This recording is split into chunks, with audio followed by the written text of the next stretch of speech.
In 2009, I went to Chile for about 10 days. The flight lasted 14 hours. When we landed, we drove through a town, a suburb of Santiago.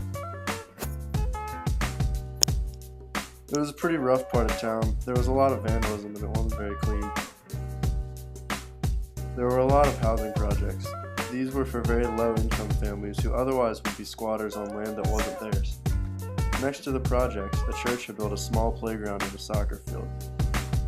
The children from the projects would spend most of the day playing soccer or hanging out near the playground. The first thing we did was try out the soccer field. It didn't take long for the kids to come out and try to take us on.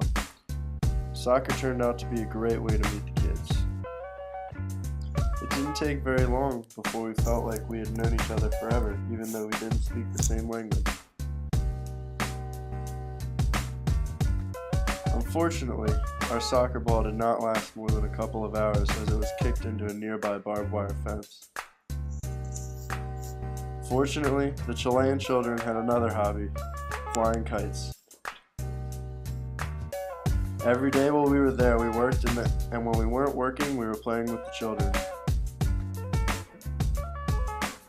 My church sent a group down to construct these concrete domes. Each one has a different purpose.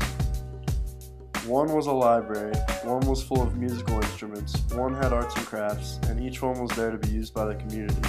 Sometimes the kids would even offer to help. This child's name is Felipe. Whenever he saw me or one of the other guys, he thought it was hilarious to say, "¿Qué pasa, señorita?" which means, "What's up, girl?" There was a lot of work to be done to complete the domes. We had to dig in order to lay down electrical cables. We also had to paint the domes. They were made out of concrete. Some more artistic people I came with painted on top of the base coats that we put on.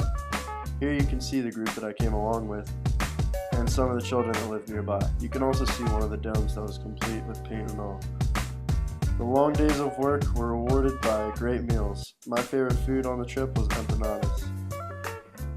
One day we were able to go into Santiago. I got a jersey for one of their local soccer teams called Colo Colo. I fit right in.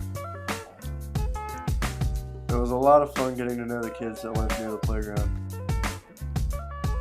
It was very hard to say goodbye, even though we had just met them 10 days ago. This trip was a great experience and I still remember it very clearly 6 years later.